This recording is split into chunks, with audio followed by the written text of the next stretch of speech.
창세기 4장 1절 이 말씀 한 구절만 가지고 보면 이게 도대체 무슨 설교를 하시려고 이 한 구절을 택했을까? 특히 이제 신앙생활을 오래 하신 분들은 의구심이 많이 들 겁니다. 한번 보자. 이 구절 가지고 목사님 어떻게 설교하시나 한번 보자라고 그렇게 생각하시고 설교를 들었으면 좋겠습니다. 이 한 구절에 있는 말씀이 우리에게 시사하는 바가 대단히 큽니다.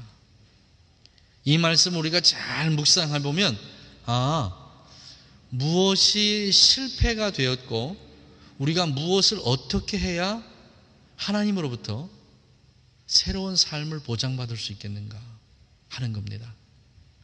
그 모든 것의 전적인 주관자는 하나님이시지만 이 땅에서 가정에서 이루어지는 모든 일에 그 중심에는 우리 어머니들이 있다는 것을 우리가 꼭 기억했으면 좋겠습니다. 자, 봅니다.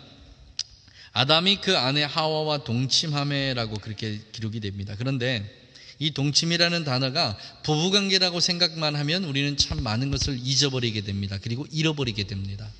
성경 원문에는 이 동침이라는 단어가 뭐라고 되느냐면 새로운 발견이다라고 그렇게 해석을 합니다. 새로운 세계가 열렸다. 또 다른 세계가 우리에게 시작이 되었다. 이 간단한 한마디의 말씀 속에는 뭐가 있냐면 아담이 에덴 동산에서 범죄하고 쫓겨난 그 이후에 아담이 가지고 있는 생각은 뭐냐면 이제 모든 것이 끝났다.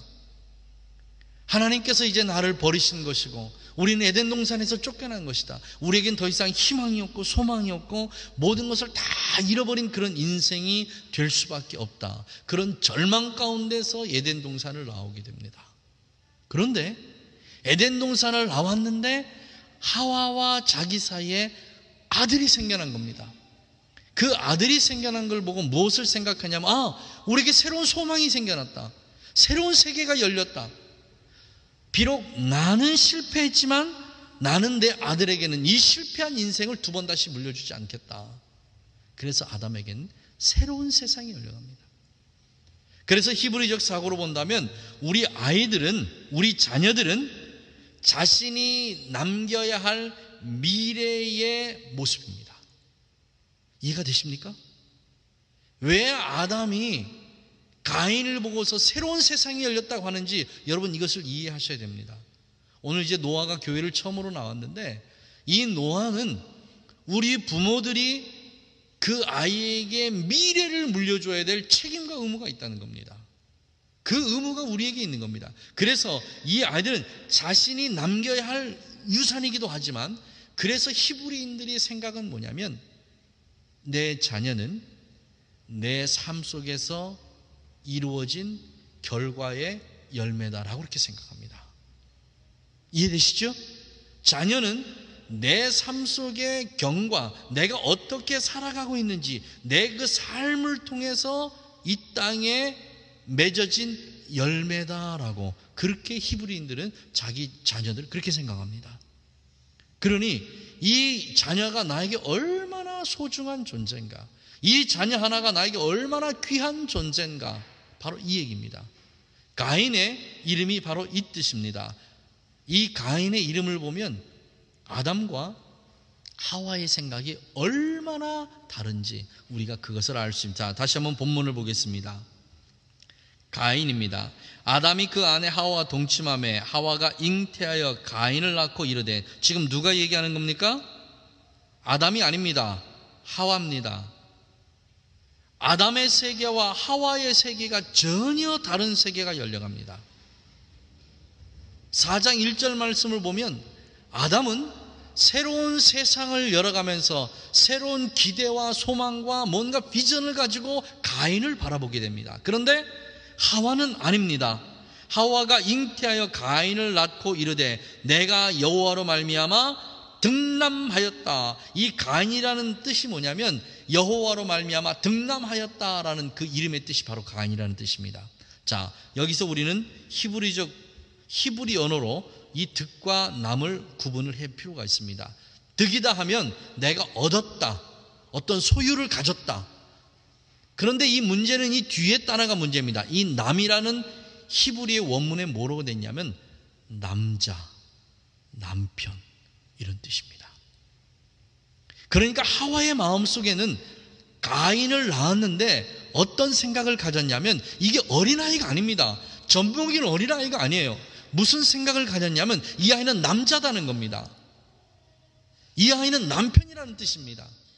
그래서 가인이 생각한 하와가 생각한 이 가인은 무슨 뜻이냐면, 하나님께서 아담을 이 땅에 창조하셨듯이 나 하와가 이 땅에 하나님과 동일한 능력으로 가인을 내가 낳았다, 만들었다, 지금 이 뜻입니다. 가인이 하나님께서 바라보시는 그 표현과 아담이 바라본 표현과 하와가 바라본 표현이 전혀 다릅니다. 절망과 근심과 모든 것을 잃어버린 상실감에서 살았던 이 아담은 가인을 얻으면서 새로운 비전을 향해서 나아가기를 소망했습니다. 그런데 하와는 지금까지 자기가 생각했던 모든 것을 잃어버렸다고 생각해서 무엇인가 어디서 찾아야 되는데, 내가 잃어버리고 상실했던 걸 어디선가 대신해서 얻어야 되는데, 그 얻은 아이가 누굽니까? 가인입니다. 그래서 하와는 지금부터 가인에게 자기가 쏟을 수 있는 모든 에너지를 그 안에 다 쏟아넣습니다. 치맛바람입니다. 한국의 교육의 치맛바람입니다. 오늘 예배하는 우리 모든 어머니들은 정말 잊지 말고 기억하십시오. 여러분의 자녀는 하와가 생각하는 것처럼 남편을 대신할 만큼, 남자를 대신할 만큼, 하나님의 창조물을 대신할 만큼, 하나님의 능력을 대신할 만큼 여러분의 모든 희망과 소망을 채워줄 수 있는 그런 매직이 아니라는 사실입니다. 잊어버리십시오. 절대 아닙니다. 이 땅에 살아가는 수없이 많은 어머니들이 내가 이루지 못한 꿈, 내 남편이 이루지 못한 그 꿈을 우리 자녀를 대신해서 이루고자 하시는 욕망과 욕심이 그 안에 다 꿈틀거리고 있습니다. 아이가 아닙니다. 내가 아들을 낳는 순간 이 아이는 내 남편의 부족함을, 내 남편의 실수를, 나의 실수를 다 상쇄시켜 줄 수 있는 그런 아이가 될 거라고, 매직을 일으킬 수 있는, 마술을 부리고 요술을 부릴 수 있는 그런 아이라고 우리는 생각할 수도 있습니다. 이것이 하와의 두 번째 실수가 시작이 됩니다. 모든 것을 다 거기에 쏟아넣습니다. 할 수 있는 걸, 모든 걸 다 쏟아넣습니다. 그런데 이 아이가 점점점 자라면서부터 아담은 그 아이에 대한 실망감에 빠져들게 되고, 하와는 그 아이에 대해서 절대적으로 눈이 가리고 마음이 가리는 그런 모습을 우리는 볼 수 있습니다. 다시 아담이 둘째 아들을 낳았는데 그 아들 이름이 아벨입니다. 아벨의 뜻이 뭐죠?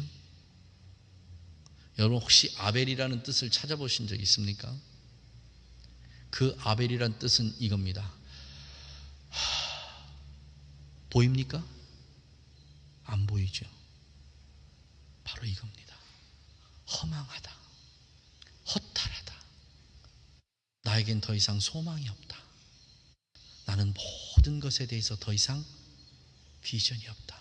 이게 아벨이라는 이름의 뜻입니다. 아담이 자기 아들 가인을 키우면서 이렇게 생각했을 것입니다. 이 아이는 제발 내가 하나님의 말씀에 불순종하고 살았던 이 삶을 되풀이하지 않았으면 좋겠다. 이 아이야말로 하나님의 마음에 들게 키웠으면 좋겠다. 이 아이는 하나님의 눈에 들어서 나처럼 범죄한 인생이 아닌 거룩하고 성결하고 순결한 그런 삶을 살았으면 나는 너무 좋겠다. 아담이 가인에 대한 이 큰 기대를 가지고 살았는데, 죄에서 태어난 이 가인은 아담의 그 죄성을 점점점 닮아갑니다. 아버지가 하지 않았으면 좋겠다는 일은 골라서 합니다. 아버지가 아니라는 일은 어떻게 하는지 그 일만을 찾아서 골라서 합니다. 그러면 유대인의 모든 교육은 다 어머니의 몫입니다. 그럼 어머니가 이 가인을 데리고 애야, 너는 이런 삶을 살아서는 안 된다. 너희 아버지가 에덴 동산에서 실패한 이유가 뭔지 아니? 하나님의 말씀에 불순종했기 때문에 그렇다. 우리는 두 번의 실수를 하면 안 되지 않겠냐? 이렇게 아들을 잘 말씀으로 훈육하고 교육했으면 좋은데 이것이 안 됐다라고 우리는 압니다. 아담이 인생을 살아가면서 세월이 가면 갈수록 가인이 점점점 죄 가운데 빠져드는 그런 모습을 보면서 무엇을 생각했겠습니까? 내 아내 하와가 나에게 선악과를 주지만 않았다면, 내 아내 하와가 그 선악과를 바라보고 먹음직도 하고 보암직도 해서 그 마음만 갖지 않았다면, 하나님께서 나에게 하와라는 그 여자를 주지만 않았다면 내 인생에 불행은 없었을 텐데, 여러분 생각하지 않겠습니까? 그러다 보니까 아담은 아람대로 부인에 대한 원망이 심해지고 부인에 대해서 모든 것이 다 불평스럽고 불만스러워지지 않겠습니까? 온전한 가정이 안 되겠지요. 잘 이루어질 수 있는 가정이 아니겠지요. 이런 가정 환경 속에서 누가 태어났느냐? 바로 아벨이 태어난 겁니다. 하와는 이렇게 생각했을 겁니다. 하나님을 떠나서 살아도 자신이 원하는 것을 얻을 수 있다. 내가 하나님을 벗어나서 산다 할지라도, 하나님이 나를 버리셨다 할지라도, 하나님께서 나에게 모든 것을 다 앗아간다 할지라도 내가 열심히 노력하면 하나님께서 뺏으시고 하나님께서 앗아가고 하나님께로 모든 걸 다 빼앗긴 내가 노력하면 될 거야. 누구를 통해서? 가인을 통해서. 내가 이걸 다 찾을 거야. 이것을 꼭 찾아서 내가 한번 열심히 한번 살아볼 거야 라고 하와가 생각하지 않았겠습니까? 하와의 이 개인적인 욕심이, 하와의 이 세상적인 욕심과 욕망이 결국에는 무엇을 만들어냈습니까? 가족의 큰 비극을 만들어내지 않았습니까? 요즘에 많은 어머니들이 그렇게 생각할 겁니다. 내 아이를 세상에서 출세한 아이로 키울 거야. 하나님의 마음이 어떤지는 나는 몰라. 하지만 내가 열심히 노력해서 내 아이 과외도 시키고 내 아이 못도 시키고 내 아이 뭐도 시켜서 하나님께서 나에게 다 모든 것을 뺏어갔다 할지라도 이 아이를 통해서 내가 모든 것을 이루는 그 순간 내가 하나님 앞에 그렇게 얘기할 거야. 하나님 보십시오. 하나님은 나에게서 모든 걸 다 뺏어가고 나에게 하나도 남겨주지 않았지만 내가 이 아이를 통해서 내가 모든 걸 다 이뤘습니다. 하나님 보세요. 그런 마음으로 그렇게 삶을 살아갈지도 모릅니다. 그리고 상황이 점점 더 악해지고 더 못해지면 이런 생각합니다. 그래, 앞으로는 잘 될 거야. 잘 될 수 있어. 그럼 얼마든지 잘 될 수 있어. 아이들이 빗나가도 그 아이를 잡고 그럽니다. 그래, 너는 열심히 공부만 하면 돼. 열심히 공부해. 내가 어떤 일을 하든지 너는 공부 열심히 하고 출세만 하면 네가 지금 겪는 이 모든 것들, 네가 행한 모든 악한 일들은 전부 다 용서받을 수 있어. 내가 출세만 할 수 있다면. 우리는 우리 아이들에게 이렇게 가르칠지도 모릅니다. 왜요? 현 세대가 그러니까. 현 세대가 그러니까. 그러나 오늘 예배하는 우리 어머니들은 꼭 잊지 말고 기억해야 될 일이 있습니다. 자녀는 하나님께서 우리에게 잠깐 맡겨놓으신 선물에 불과하다는 사실입니다. 우리의 자녀는 하나님께서 하나님의 일을 행하시기 위해서 이 땅에 보내신 하나님의 사람입니다. 내 욕망을 대신 치워줄, 내 욕구를 대신 치워줄 그런 대상이 아니라는 사실입니다. 만약에 하와가 이것을 깨닫고 오늘 주신 이 말씀처럼 내가 여호와로 말미암아 등남하였다 이런 마음만 갖지 않았다면 가인과 아벨의 인류에서 일어나지 말아야 될 이 처참한 가정의 비극은 결코 생겨나지 않았을지도 모릅니다. 사랑하신 우리 가족 여러분, 기억하십시오. 자녀는 내 소유물이 아니라는 사실입니다. 내 자녀는 하나님께서 하나님의 의와 하나님의 계획을 이 땅에 이루시기 위해서 나를 통해서 이 땅에 보내준 작은 선물일 뿐입니다. 그 아이가 하나님의 계획과 하나님의 비전 속에서 잘 자랄 수 있도록 우리 부모들이 해야 할 일은 그가 늘 하나님의 법도 안에 거할 수 있도록, 그 아이가 하나님의 비전을 찾을 수 있도록, 그 아이가 이 땅에 왜 왔는지를 늘 기억할 수 있도록 그 아이에게 하나님을 심어주는 일, 이 일이 바로 우리가 해야 할 일입니다. 4장에서 조금 더 나가면 가인과 아벨의 하나님 앞에 드리는 제사의 광경이 나옵니다. 가인은 자기 어머니로부터 받은 게 바로 그겁니다. 세상은 내 힘으로 정복할 수 있어. 세상은 내가 무엇인가 이룰 수 있어. 세상은 내가 열심히 하면 낼 수 있어. 세상은 어떻게 하면 할 수 있어. 모든 것이 다 내 중심의 삶을 살아갔던 게 바로 가인입니다. 그런데 아벨은 어떻습니까? 철저하게 장자권에서 물려나서, 장자권에서 밀려나서 비참한 삶을 산 게 바로 아벨입니다. 그러기에 아벨은 하나님 앞에 왔을 때에 겸손할 수밖에 없습니다. 하나님, 나 같은 존재가, 나같이 연약한 존재가, 나같이 불필요한 존재가, 나같이 쓸데없는 존재가 결국 이 어머니 하와의 욕심이 큰아들로 하여금 작은아들을 죽이게 하는 살인의 빌미를 제공해 주었습니다. 잊지 마십시오. 우리는 우리의 자녀들을 눈물로 키워야 될 줄 믿습니다. 내 욕심이 아닌 하나님의 섭리와 하나님의 주권 아래서 우리의 자녀들을 그렇게 키워야 될 줄 믿습니다. 오늘 우리의 마음에 조금이라도 내 아이를 향한 나의 욕심이 들어가 있다면 오늘 하나님 앞에 철저하게 다 내려놓으시고, 오늘 이 시간부터 내 뱃속에 있는 아이나 지금 당장 태어난 아이나 앞으로 태어날 그 아이들에 대해서 내가 주인됨을 포기하십시오. 우리 아이들의 주인은 내가 아닙니다. 하늘에 계신 하나님이십니다. 하늘에 계신 하나님이 그 아이를 키우실 수 있도록 그 하나님에게 여러분의 자녀들을 그렇게 맡겨주시기를 예수님의 이름으로 간절히 축원합니다. 하와처럼 두 번의 실수를 거듭해서는 안 됩니다. 하와처럼 두 번의 실수를 거듭한다면 이제는 영원히 이 땅에서 기회는 없을 줄 압니다.